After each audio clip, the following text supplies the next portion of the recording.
Hello student, welcome back to my channel Samrat academy. Student, मेरा नाम है आकाश और साइंस के very very most important question में इस वीडियो में लेकर आ गया हूं, जो कि 100% 2023 बोर्ड एग्जाम में पूछने वाला है। ठीक है, इन प्रश्नों को अच्छे तरीके से आप नोट कर और इन प्रश्नों को याद कर लीजिए। वेरी वेरी मोस्ट इंपोर्टेंट यह प्रश्न है। जितना प्रश्न बताऊंगा मैं आप लोगों को पहले से ही कहता आ रहा हूं कि एक नोट्स आप बनाते चलिए। ठीक है, एक कॉपी खरीद लीजिए, उसमें सभी most important question subject wise लिखते चलिए और एग्जाम तब निकट आ जाएगा। इसको आप डेली रिवाइज करते रहिए। जब एग्जाम नजदीक आ जाएगा तो इसी से आप लोगों को अच्छे तरीके से रिवाइज करके आप लोगों की एग्जाम देने जाना है। तो मेरे प्यारे विद्यार्थी, वीडियो को लाइक नहीं किया तो लाइक कर दीजिए और चैनल पर नए हैं तो चैनल को सब्सक्राइब कर लीजिए। चलिए आज का क्वेश्चन नंबर पहला देखते हैं, जो कि बहुत ही ज्यादा इंपॉर्टेंट है। चलिए देखिए, पहला प्रश्न क्या है। देखिए, प्रश्न बहुत बार एग्जाम में आ चुका है, ऐसा प्रश्न बनता ही है। इस वाले चैप्टर से यह प्रश्न बहुत ज्यादा इंपॉर्टेंट है कि आनुवंशिकता से आप क्या समझते हैं, इसके जन्मदाता कौन थे और इसकी विशेषताएं का उल्लेख कीजिए कि आनुवंशिकता होता क्या है। ठीक है, और इसके जन्मदाता भी बताना और इसकी विशेषता भी बताना। वेरी वेरी मोस्ट इंपोर्टेंट एक क्वेश्चन है। सबसे पहले हेडिंग आप डालेंगे आनुवंशिकता या वंशागति। देखिए, आनुवंशिकता या वंशागति दोनों एक ही है। ठीक है, और चलिए जानते हैं आनुवंशिकता होता क्या है। कह रहा कि वे लक्षण जो जनक से संतानों में पीढ़ी दर पीढ़ी पहुंचते हैं आनुवंशिक लक्षण कहलाते हैं। कह रहा कि वे लक्षण जो जनक से संतानों से पीढ़ी दर पीढ़ी पहुंचते हैं। जैसे मैं हूं तो मेरे में जो लक्षण पाया जाएगा वो मेरे पिताजी का पाया जाएगा, और मेरे पिताजी में जो लक्षण पाया गया मेरे दादाजी का लक्षण पाया गया है। तो वही कह रहा है कि वे लक्षण जो जनक से संतानों में पीढ़ी दर पीढ़ी पहुंचते हैं आनुवंशिक लक्षण कहलाते हैं। इन लक्षणों की जो वंशागति को आनुवंशिकता कहते हैं। इन लक्षणों की जो वंशागति को आनुवंशिकता कहते हैं। विज्ञान की वह शाखा जिसके अंतर्गत आनुवंशिक लक्षणों के माता पिता से संतान में पीढ़ी दर पीढ़ी पहुंचने की विधियों तथा आनुवंशिक लक्षणों की उपस्थिति एवं विभिन्नताओं के कारण का अध्ययन किया जाता है। वही बात जो मैं बोला हूं। ठीक है, आनुवंशिकी कहलाता है। कह रहा है सभी समझिए, आनुवंशिकी किसे कहते हैं। कह रहा है कि पीढ़ी दर पीढ़ी कहता है कि आप लक्षणों के माता पिता से संतान में पीढ़ी दर पीढ़ी पहुंचने की विधियों तथा आनुवंशिक लक्षणों की उपस्थिति में विभिन्नताओं के कारणों का अध्ययन किया जाता है, और वो क्या कहलाता है, आनुवंशिकी कहलाती है। ठीक है, कह रहा है ग्रेगर जॉन मेंडल को आनुवंशिकता का जनक कहते हैं। किन्हें? ग्रेगर जॉन मेंडल को आनुवंशिकता का जनक कहते हैं। ठीक है, आई होप आपको क्वेश्चन नंबर पहला क्लियर हो गया होगा। ठीक है, इसे अच्छे तरीके से नोट कर लीजिए। आनुवंशिकता समझा गया ना, पीढ़ी दर पीढ़ी है, हम लोग के अंतर्गत पहुंचता रहता है, जो मैं अभी बताया हूं आप लोगों को। ठीक है, यह आनुवंशिकता या वंशागति है, बहुत ज्यादा इंपॉर्टेंट मेरे प्यारे विद्यार्थियों एक क्वेश्चन है। इसे आप लोग अच्छे तरीके से नोट कर लो। क्वेश्चन नंबर पहला क्लियर हो गया ना, यहां से लेके यहां तक था। चलिए, क्वेश्चन नंबर दूसरा यहां से स्टार्ट होता है। देखिए, क्वेश्चन नंबर दूसरा है क्या कि स्वच्छ आकाश का रंग नीला क्यों होता है। कह कि जब आसमान एकदम साफ होता है तो उसका जो रंग है नीला क्यों होता है। तो देखिए है कि नीले और बैगनी रंग के प्रकाश का प्रकीर्णन अन्य रंगों से अधिक होने के कारण नीला तथा बैगनी प्रकाश चारों ओर फैल जाता है, जिसका मिश्र रंग नीला होता है, अतः आकाश हमें नीले रंग का दिखाई देता है। इसका कहने का मतलब है कि नीला और बैगनी रंग का जो प्रकीर्णन है ना, सबसे ज्यादा है। जो अन्य रंग हैं उनसे सबसे अधिक प्रकीर्णन किसका है, नीले और बैगनी रंग का है। और जब आकाश आसमान साफ होता है तो नीला और बैगनी रंग प्रकाश के चारों ओर फैल जाता है, और दोनों का मिश्र, दोनों अगर नीला और बैगनी रंग का मिश्र देखें तो ये भी रंग नीला ही होता है। दोनों का मिश्र रंग भी नीला होता है, अतः आकाश में क्या दिखाई देता है, नीला दिखाई देता है। सिंपल जवाब आप दे पाओगे। ठीक है, तो आई होप आपको क्लियर हो गया होगा क्वेश्चन नंबर दूसरा। ठीक है, चलिए, आई होप आपको क्लियर।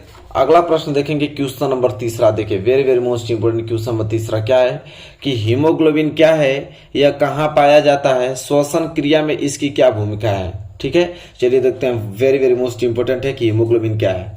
सबसे पहले आप हेडिंग डालोगे हीमोग्लोबिन। ठीक है, तो लिखेंगे हीमोग्लोबिन क्या है कि यह एक जटिल प्रोटीन है और इसका निर्माण लौह युक्त वर्णक हीम तथा ग्लोबिन प्रोटीन से होता है। ठीक है, कह रहा है कि यह जटिल प्रोटीन है और इसका निर्माण कहां से, लौह युक्त वर्णक किससे, हीम और तथा ग्लोबिन प्रोटीन से होता है। सभी पृष्ठवंशियों में यह लाल रुधिराणुओं में पाया जाता है। केंचुए तथा अपृष्ठवंशियों में यह रुधिर प्लाज्मा में घुला रहता है। हीमोग्लोबिन ऑक्सीजन से मिलकर अस्थायी यौगिक ऑक्सी हीमोग्लोबिन बनाता है। कह रहा है कि हीमोग्लोबिन जो है ऑक्सीजन से अभिक्रिया करके क्या बनाता है, ऑक्सी हीमोग्लोबिन बनाता है, और कोशिकाओं तथा उत्तकों में पहुंचकर ऑक्सीहीमोग्लोबिन विखंडित होकर ऑक्सीजन को मुक्त कर देता है। कह रहा है कि जैसे उत्तक में पहुंचता है, कोशिकाओं तथा उत्तकों में पहुंचकर जो ऑक्सीहीमोग्लोबिन होता है उसको क्या करता है, विखंडित होकर ऑक्सीजन को क्या कर देता है, अलग कर देता है। यह प्रक्रिया निरंतर चलती रहती है, अतः हमारे शरीर में हीमोग्लोबिन श्वसन वर्णक का कार्य करता है। ठीक है, हमारे शरीर में जो हीमोग्लोबिन है वो किसका, श्वसन वर्णक का कार्य करता है, जो ऑक्सीजन के लिए उच्च बंधुता रखता है और यह श्वसन में सहायता करता है हमारे, तथा रुधिर में पाए जाने के कारण पूरे शरीर ऑक्सीजन का संचरण इसी से माध्यम से होता है। हीमोग्लोबिन के कारण ही हमारे पूरे शरीर में ऑक्सीजन का क्या होता है, संचरण होता है। यदि इसकी अनुपस्थिति रहेगी, अगर यह नहीं रहेगा तो ऑक्सीजन के परिवहन के बिना हम जीवित नहीं रह पाएंगे। जब ये रहेगा नहीं तो ऑक्सीजन मिल ही नहीं पाएगा, ऑक्सीजन का परिवहन हो ही नहीं पाएगा तो हम जीवित नहीं रह पाएंगे। तो यह था आप लोगों का हीमोग्लोबिन क्या है और ये कहाँ पाया जाता है भी हमने बताया, और श्वसन क्रिया में इसकी क्या भूमिका है ये भी हमने बताया। वेरी वेरी मोस्ट इंपोर्टेंट ये क्वेश्चन है। आई होप आपको क्लियर हो गया होगा अच्छे तरीके से। मैं एक बार और दिखा देता हूँ धीरे धीरे, आप इसे नोट कर लीजिए इन क्वेश्चनों को, ये सब क्वेश्चन एग्जाम में पूछे जाएंगे इस बार। चलिए क्वेश्चन नंबर 3 भी हो गया। अब हम बढ़ेंगे अगले क्वेश्चन की ओर, क्वेश्चन नंबर 4 की तरफ। देखिए क्वेश्चन नंबर 4 क्या है, क्वेश्चन नंबर 4 है कि वाष्पोत्सर्जन किसे कहते हैं, इसके महत्व को चित्र की सहायता समझाना है। वाष्पोत्सर्जन किसे कहते हैं, देखिए सबसे पहले हेडिंग डालेंगे वाष्पोत्सर्जन, लिखेंगे पादपों के वायवीय भागों द्वारा, पादप मतलब पौधा के वायवीय भागों द्वारा जल के वाष्प बनकर उड़ने की क्रिया को वाष्पोत्सर्जन कहते हैं। जैसे किसी पेड़ में अगर जल भर जा रहा है, ठीक है, जल उसमें है और जल वाष्प के कारण बाहर निकल रहा है, ठीक है, तो उसी को हम बोलते हैं वाष्पोत्सर्जन। कह रहा है कि जो कि प्रकाश की उपस्थिति में होता है, प्रकाश अगर रहेगा तभी वाष्पोत्सर्जन होगा, रात को वाष्पोत्सर्जन नहीं होता है क्योंकि प्रकाश मिल ही नहीं पाएगी। कह रहा है कि जो कि प्रकाश की उपस्थिति में होती है और रंध्रों द्वारा नियंत्रित होती है, रंध्रों की द्वारा तो प्रकाश निकलती है, प्रकाश आना जाना रंध्रों द्वारा होता है, प्रकाश संश्लेषण भी रंध्रों के द्वारा ही होता है। यहाँ पे वो जो वाष्प बन के निकलेगा वो भी रंध्रों के द्वारा ही निकलेगा। ठीक है, प्रयोग, अब हेडिंग डालेंगे प्रयोग। अब इसका प्रयोग कैसे हम करके चेक करेंगे, तो एक गमले में लगे स्वस्थ पादप को जिसमें पत्तियां अधिक हो अच्छी तरह पानी से सोच लेते हैं। कह रहा है कि एक गमला ले लेंगे, उसमें एक हरी पत्ती लेके पानी में उसको अच्छे से भिगोकर सोच लेते हैं। इसकी मिट्टी और गमले को रबड़ अथवा पॉलीथीन की चादर से पूरी तरह ढक लेते हैं। ठीक है, पॉलीथीन से चारों तरफ से उस जो पेड़ रहेगा, जो हमने पत्ती रहेगा, उसको अच्छी तरीके से ढक लेंगे। ठीक है, कह रहा है कि या गमले को कांच की प्लेट में रखकर बेलजार से ढक लेते हैं, या बेलजार आपके पास रहेगा, देखिए बेलजार से, आप बेलजार से ढक लीजिए या प्लास्टिक से ढक लीजिए। ये देखिए जल की बूंदे हैं और ये बेलजार से में ढका हुआ है, देखिए बेलजार है, ये छोटे छोटे जल की बूंदे हैं, ये पौधा ये आपका ग्रीस है। ठीक है, ग्रीस लगाया गया है ताकि थोड़ा भी लीक ना करे। इसके बाद देखिए क्या होगा, कह रहा है बेलजार के आधार पर ग्रीस लगाकर उपकरणों या पूर्णतः वायुरोध कर देता है। जैसे ग्रीस लगा देंगे तो उसमें से वायु निकल नहीं पाएगी। ठीक है, फिर कह रहा है उपकरणों को धूप में रख देते हैं। कहाँ रख देंगे, धूप तो चाहिए भाई, प्रकाश के कारण कहाँ आपका जलवाष्प बनेगा ही नहीं, तो प्रकाश का होना बहुत जरूरी है, इसलिए धूप में रख देते हैं। कह रहा कुछ समय के बाद बेलजार की भीतरी सतह पर जल की छोटी छोटी बूंदें दिखाई देने लगती हैं। इस प्रयोग से सिद्ध होता है कि पादप के वायवीय अंगों से जलवाष्प निकलती है। इस प्रकार हम लोग इसको सिद्ध कर पाएंगे। जब से जैसे धूप में रखेंगे ना तो देखेंगे कि बेलजार के ऊपर छोटे छोटे पानी के कण जमा हो जाएंगे, जिससे हम अनुमान लगा पाएंगे कि हाँ भाई जो वायवीय अंगों से जो पादप है, पादप के वायवीय अंगों से जलवाष्प निकलती है। कह रहा कि जो संघनित होकर जल की बूंदों के रूप में एकत्र हो जाती है, जो संघनित होकर जल की बूंदों के रूप में एकत्रित हो जाती है। इससे स्पष्ट है कि पादपों में वाष्पोत्सर्जन होता है। देखिए कितना महत्वपूर्ण प्रश्न है, इसको अच्छे तरीके से मेरे प्यारे विद्यार्थियों रीड कर लीजिएगा। ठीक है, नोट कर लीजिए, और मैं छोटी कॉपी बताया ना कि छोटी कॉपी एक नोट्स बनाते चलिएगा। चलिए मैं दिखा देता हूँ पूरा, इस तरह दिख रहा होगा पूरा अच्छे तरीके से क्वेश्चन नंबर 4। आई होप आपको क्लियर हो गया होगा। चलिए अगला प्रश्न जो कि बहुत ज्यादा इंपॉर्टेंट है, आइए देखते हैं कि पूछता है कि श्वसन तथा दहन में अंतर। 100% ये क्वेश्चन आपको अंतर वाला क्वेश्चन जरूर देगा कि श्वसन तथा दहन में अंतर लिखिए। तो देखिए एक साइड आपको श्वसन लिखना पड़ेगा और एक साइड आपको दहन लिखना पड़ेगा। श्वसन में लिखेंगे कि यह जैविक नियंत्रण में होने वाली जैव रासायनिक ऑक्सीकरण की क्रिया है। ठीक है, कह रहा है कि यह जैविक नियंत्रण में होने वाली जैव रासायनिक ऑक्सीकरण की क्रिया है। दहन क्या है, तो यह अनियंत्रित रासायनिक ऑक्सीकरण की क्रिया है।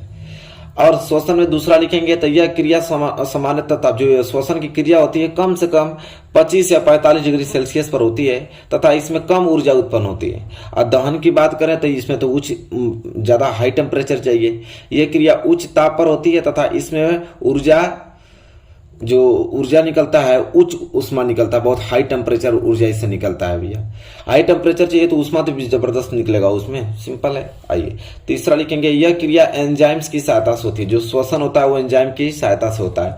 और दहन क्या होता है तो इसमें एंजाइम की आवश्यकता नहीं होती है। बस यही 3 पॉइंट लिख देंगे, अंतर आप लोगों का अच्छे तरीके से स्पष्ट हो जाएगा। और प्रश्न नंबर 5 भी क्लियर हो गया। प्रश्न नंबर 6 की तरफ बढ़ चलेंगे। प्रश्न नंबर 6 क्या है देखिए, कि जीवों के जनन की विखंडन या खंडन विधि को उदाहरण से ही समझ जाइए। बहुत वेरी वेरी मोस्ट इंपोर्टेंट है, स्पष्ट कीजिए कि जीवों के जनन की विखंडन और खंडन विधि क्या होता है। देखिए सबसे पहले हम हेडिंग डालेंगे विखंडन। विखंडन विधि क्या होता है, बहुत सिंपल है कि इस विधि में कोशिका 2 भागों में विभाजित होकर नई संतति कोशिकाओं का निर्माण करती है। बस विखंडन का मतलब समझे आपका। इस विधि में जो कोशिका होता है ना 2 भागों में विभाजित होकर नई संतति कोशिकाओं का निर्माण करती है, विखंडन कहलाता है। जैसे आपका जीवाणु हुआ, युगलीना हुआ, ठीक है। और खंडन विधि किसे कहते हैं तो इसमें सुकाय के कायिक सूत्र या तंतु टूट जाते हैं तथा इन टूटे सूत्रों का प्रत्येक भाग वृद्धि करके नए पादप का निर्माण कर लेता है, खंडन कहते हैं। जैसे शैवाल हुआ, कवक हुआ, तो वो था आपका विखंडन, यह था आपका खंडन। उदाहरण सहित भी हमने बता दिया, अच्छे तरीके से इसको लिख लीजिए, ठीक है। यह प्रश्न number 6 very very most important question है। और प्रश्न नंबर 7 की बात करें तो प्रश्न नंबर 7 यह है कि श्वसन क्रिया को समझाइए और आक्सी तथा अनाक्सी श्वसन में अंतर बताइए। चलिए देखते हैं, यहाँ पे श्वसन को समझाना है और आक्सी तथा अनाक्सी श्वसन में अंतर भी बताना है। तो देखिए लिखेंगे कैसे उत्तर में कि श्वसन जो है ना जीवित कोशिकाओं में होने वाली वह ऑक्सीकरण क्रिया। ऑक्सीकरण का मतलब कि जो हमारे पेट में जो हमारे छोटी आंत में ग्लूकोज बन जाता है, कोई भी खाना खाते हैं ना तो वो ग्लूकोज के रूप में, कार्बोहाइड्रेट के रूप में टूट जाती है, वहां पे जाके ऑक्सीजन उसे मिल जाता है तो ऑक्सीकरण हो जाता है। तो श्वसन जीवित कोशिकाओं में होने वाले ऑक्सीकरण क्रिया जिसमें विभिन्न जटिल कार्बनिक पदार्थों जैसे कार्बोहाइड्रेट, प्रोटीन, वसा आदि के अपघटन से कार्बन डाइऑक्साइड तथा जल मुक्त होते हैं, वह ऊर्जा उत्पन्न होती है। यह ऊर्जा विभिन्न शरीर क्रियाओं के लिए एटीपी के रूप में संचित हो जाती है, उसे कहते हैं श्वसन। श्वसन का मतलब सिंपल मैं आप बताऊं तो जो भी हम लोग जो भी खाना खाते हैं वो ग्लूकोज के फॉर्म में टूट जाता है, ग्लूकोज के फॉर्म में टूट जाता है। जैसे हम ऑक्सीजन लेते हैं, ऑक्सीजन उससे मिलके कार्बन डाइऑक्साइड बनाता है, जल बनाता है और ऊर्जा बनाता है, ठीक है। ऊर्जा हमें एटीपी के रूप में मिलती है। बस यही बात तो है, सिंपल, इसी बात को घुमा कर लिखा है। चलिए तो क्लियर हो गया ना। पहले श्वसन तो आप लोग जान गए कि श्वसन किसे कहते हैं। फिर हमसे पूछा था आक्सी श्वसन तथा अनाक्सी श्वसन में अंतर बताइए। देखिए आक्सी श्वसन और अनाक्सी श्वसन। आक्सी श्वसन किसे कहते हैं तो यह उच्च वर्गीय पादपों में मिलता है, बड़े बड़े पौधे में आक्सी श्वसन मिलता है। और अनाक्सी श्वसन जो होता है यह प्रोकैरियोटिक सूक्ष्म जीवों जैसे जीवाणु, ईस्ट तथा कवक में मिलता है। आक्सी श्वसन मतलब होता है जिसमें ऑक्सीजन ग्लूकोज के साथ मिलकर अपना भोजन बनाता है। अनाक्सी श्वसन मतलब इसमें आप लोगों को ऑक्सीजन की जरूरत नहीं पड़ती है, ठीक है। वो ऐसे ही अपना कार्बन डाइऑक्साइड, जल और ऊर्जा बना लेता है। तो यही कह रहा है कि यह उच्च वर्गीय पादपों में मिलता है, बड़े बड़े पौधों में आक्सी श्वसन देखने को मिलता है। अनाक्सी श्वसन छोटे छोटे जीव, ईस्ट जैसे अब दही में जीवाणु पाया जाता है, ठीक है।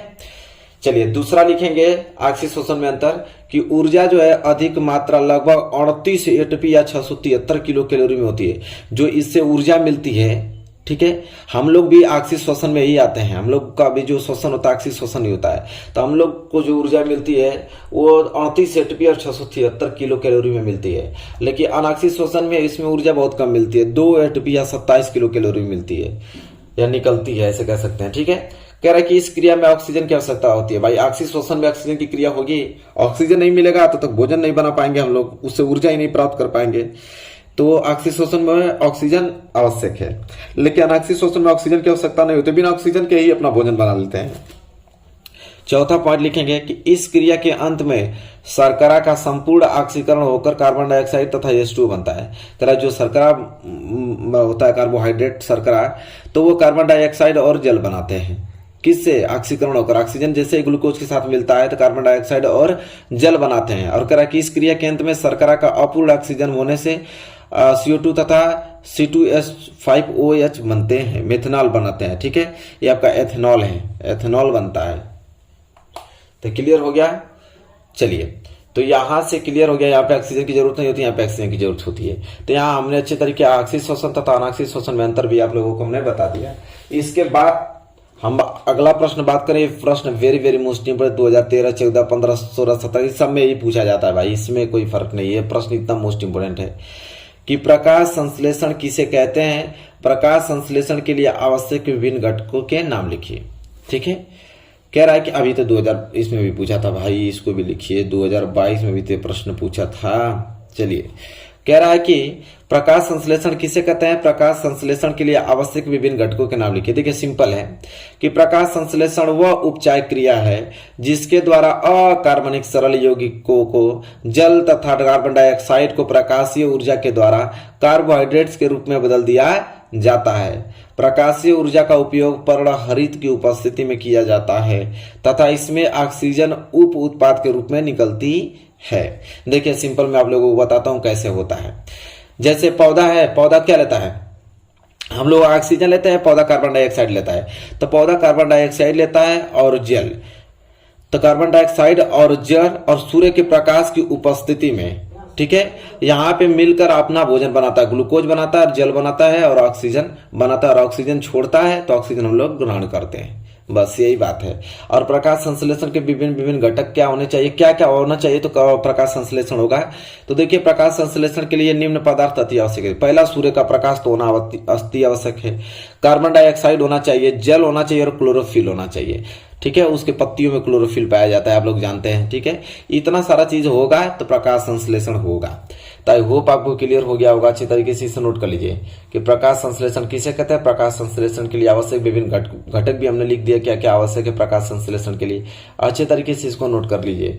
चलिए अगला प्रश्न आते हैं। अगला प्रश्न है श्वसन को परिभाषित किया। अभी हमने श्वसन पढ़ा है। श्वसन क्या, श्वसन यही होता है कि जो हमारे पेट में ग्लूकोज बना होता है, जो खाना खाते हैं ग्लूकोज बना होता है, उसमें ऑक्सीजन आके जुड़ जाता है और कार्बन डाइऑक्साइड और जल और ऊर्जा बनाता है। इसी को हम श्वसन कहते हैं। बस चलिए पढ़ लेते हैं। करा है, श्वसन वह क्रिया है जिसमें कोशिका के अंदर कार्बनिक यौगिकों प्राय ग्लूकोज का ऑक्सीकरण होता है। ग्लूकोज का ऑक्सीकरण मतलब समझ रहे हैं, ग्लूकोज में ऑक्सीजन का जुड़ना ही ऑक्सीकरण कहलाता है।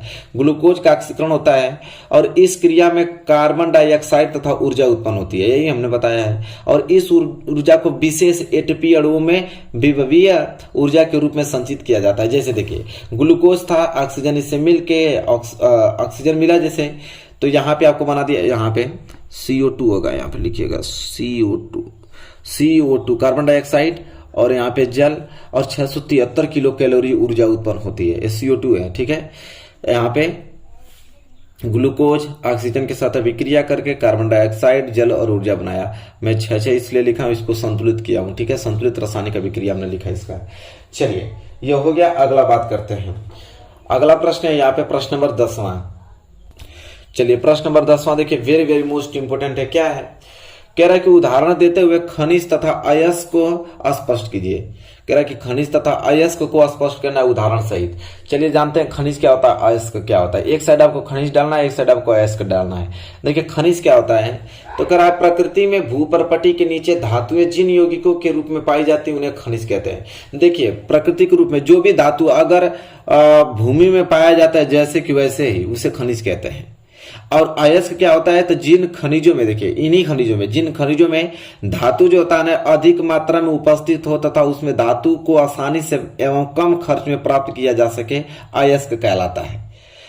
दूसरा अंतर लिखेंगे खनिज में कि सभी अयस्क खनिज होते हैं, और अयस्क में लिखेंगे कि सभी खनिज अयस्क नहीं होते हैं। सभी खनिज अयस्क नहीं होते हैं, लेकिन सभी अयस्क खनिज होते हैं, इतना बात याद रखिएगा। उदाहरण में जैसे copper pyrite CuFeS2, copper pyrite आपका खनिज है, और यह हार्न सिल्वर AgCl जो है वो आपका क्या है, अयस्क है। तो हमने 3 यहाँ पे अंतर आप लोगों को बता दिया, और अंतर भी आप लोगों को खनिज और अयस्क में समझ में आ गया होगा। 10 महत्वपूर्ण प्रश्न हमने इस वीडियो में बताया मेरे प्यारे विद्यार्थियों। आई होप आपको क्लियर हो गया होगा। अच्छे तरीके से इन प्रश्नों को याद कर लीजिए।